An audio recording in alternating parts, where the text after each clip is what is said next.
राजकुमारी, बताओ कैसा दिखता है कृष्ण? क्षमा कीजिए राजकुमारी जी, मैंने उसे नहीं देखा। तो लौट क्यों आए? पर उसके विषय में एक बहुत बड़ी जानकारी हाथ आई है, बस वही देने चला आया राजकुमारी जी। कृष्ण के विषय में बड़ी जानकारी? शीघ्र बताओ। सुना है वो कृष्ण बहुत अच्छी बांसुरी बजाता है। पूरे मथुरा राज्य के 108 गांव में उसके जैसी बांसुरी बजाने वाला कोई नहीं है राजकुमारी जी। लोग तो यहाँ तक कहते हैं कि उसके जैसी बांसुरी बजाने वाला इस पूरी पृथ्वी पर कोई नहीं है। धन्यवाद राजकुमारी जी, धन्यवाद। राजकुमारी, इस बात में ऐसा क्या है कि आपने अपने गले का हार निकालकर गुप्तचर को दे दिया? पता नहीं, बस कृष्ण की हर बात भली लगती है। तुम्हें नहीं लगता कि एक स्वप्न की भांति है? दिव्य, एक ऐसा महान योद्धा जो कंस का अंत करने की अनंत शक्ति रखता है। ऐसा कोमल हृदय कलाकार कि संसार में उससे मधुर मुरली कोई बजाता ही नहीं।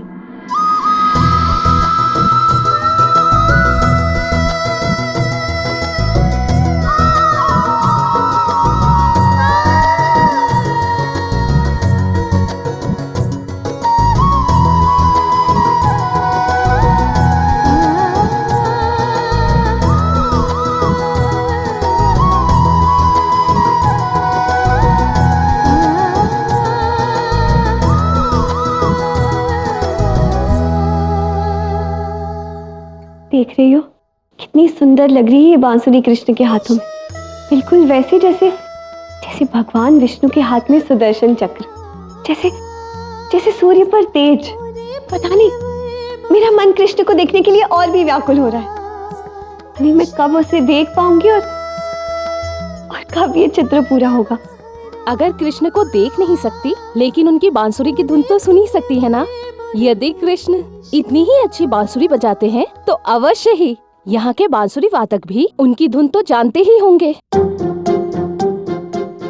हाँ सुनेत्रा, ये तो मैंने सोचा ही नहीं। तुम जाओ और शीघ्र हर उस बांसुरी वादक को ले आओ जिसने कृष्ण की धुन सुनी हो।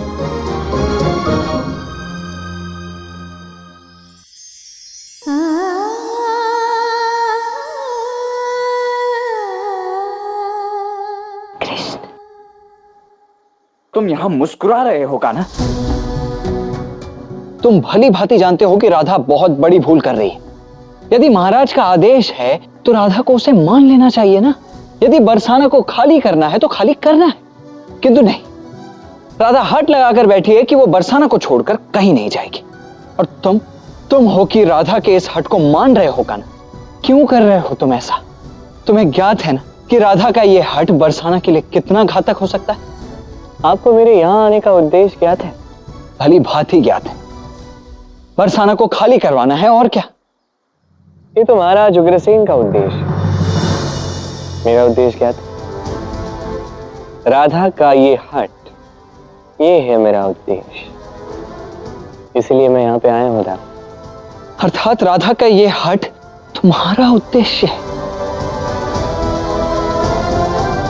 कान्हा, क्या प्राप्त हो जाएगा तुम्हें ये करके? आप समझ नहीं रहे था। राधा का ये हट हमें हमारे गंतव्य तक ले जाएगा। मैंने शंख बजाया था, एक महाअध्याय का आरंभ हो चुका है और इस महाअध्याय का सबसे पहला और सबसे बड़ा खंड राधा के इस हट से आरंभ होगा। अर्थात तुम ये कहना चाह रहे हो कि राधा का ये हट कृष्ण और बलराम के आगे के उद्देश्य के लिए अनिवार्य है। हाँ, और यदि राधा ये हट नहीं करेगी तो कृष्ण और बलराम के आगे के उद्देश्य में बाधा आ जाएगी। हाँ,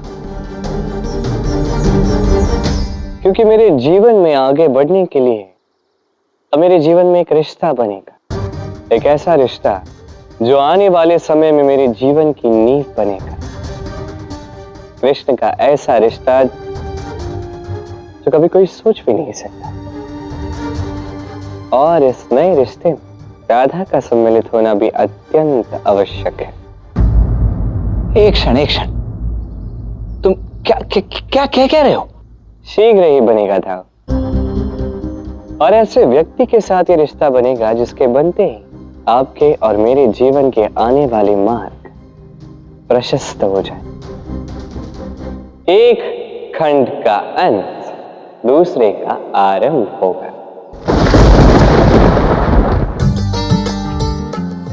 तो आप सभी ने कृष्ण की बांसुरी की धुन सुनी है? किंतु राजकुमारी, इनमें से कोई भी वो धुन बजाने को सज्ज नहीं। क्यों? आप विदर्भ की राजकुमारी का आदेश अस्वीकार कर रहे हैं?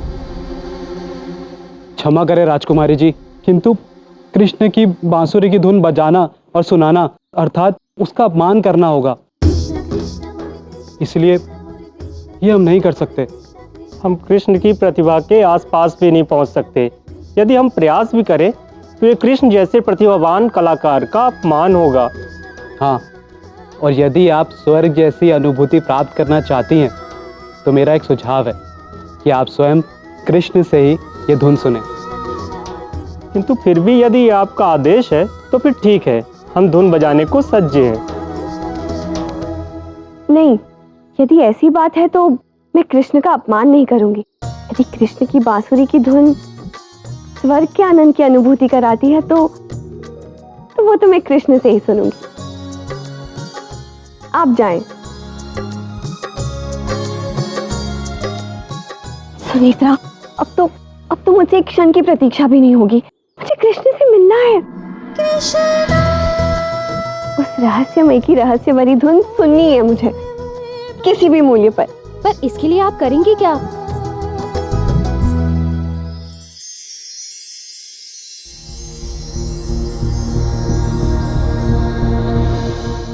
कृष्ण मुझसे मिलने नहीं आया, अर्थात वो भी मेरे निर्णय से प्रसन्न नहीं है। दुष्ट है मुझसे, कदाचित तभी मुझसे बात नहीं करना चाहता। सत्य कहा तुम। मैं तुमसे कोई बात नहीं करूंगा। कृष्ण, क्या तुम सच में मुझसे बात नहीं करोगे? देखो कृष्ण, मैं समझती हूँ कि तुम मुझसे क्रोधित हो, किंतु किसने कहा मैं तुमसे क्रोधित हो रहा था? सही कहा जाए तो मुझे तुम पर इतना प्रेम आ रहा है कि वो व्यक्त करने के लिए मेरे पास शब्द ही नहीं है। किंतु तुम्हारा क्रोधित होना तो स्वाभाविक है ना। तुम इतने बड़े उद्देश्य से यहाँ पर आए हो और ऊपर से तुम महाराज उग्रसेन का राज्य आदेश लाए और मैंने अस्वीकार कर दिया। अवश्य ही मैं राज्य आदेश लेकर आया हूँ। वास्तविक सत्य क्या है, मैं किस कारण से यहाँ आया ये तो तुम्हें भली भांति ज्ञात है। राधे, मुझे तुमसे एक वचन चाहिए। आज जिस प्रकार तुमने अपना धर्म निभाया, सदैव ऐसे ही निभाते रहना। आज तुमने कृष्ण से पहले बरसाना के हित के विषय में सोचा, सदैव यही करना रहते। राधा रानी का ये पद केवल एक पद नहीं, ये एक बहुत बड़ा दायित्व है जो तुम्हें मिला। मैं तुमसे वचन चाहता हूं कि मेरी अनुपस्थिति में भी तुम सर्वप्रथम बरसाना के हित के विषय में ही सोचोगे। बरसाना का ये दायित्व मुझसे भी अधिक, सबसे अधिक महत्वपूर्ण होना चाहिए। मुझे तुमसे ये वचन चाहिए राधा।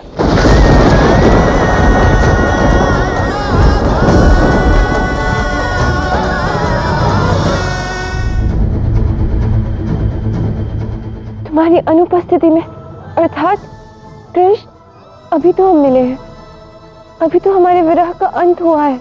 ये क्या कह रहे हो तुम? क्या पता राधा, वो हमारा अंतिम विरह था या ये हमारा अंतिम मिलन है।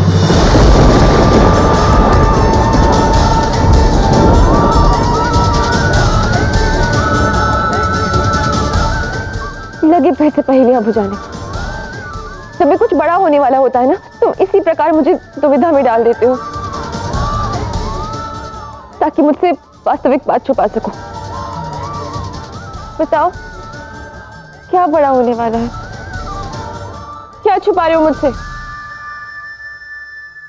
ये सत्य है कि मैं तुमसे कुछ छिपा रहा हूं, किंतु ये भी सत्य है कि मैं तुम्हें वो बात नहीं बता सकता। ये ठीक नहीं है कृष्ण। अपनी राधा से तुम कैसे कुछ छुपा सकते हो?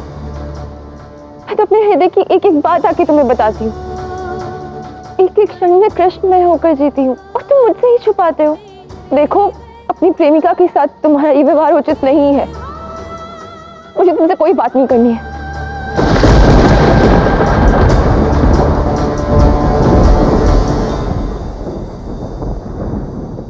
मुझे ज्ञात है राधे, मेरे इस व्यवहार से तुम दुखी होगी, किंतु आने वाले समय में इससे भी बड़ा कुछ होने वाला है और इसका सामना तो तुम्हें करना ही होगा। मुझे ये ज्ञात नहीं कि मैं तुम्हें इसके लिए सज्ज कैसे करूंगा, किंतु हाँ, शीघ्र ही कुछ नया होने वाला है तुम्हारे मेरे इस जीवन में।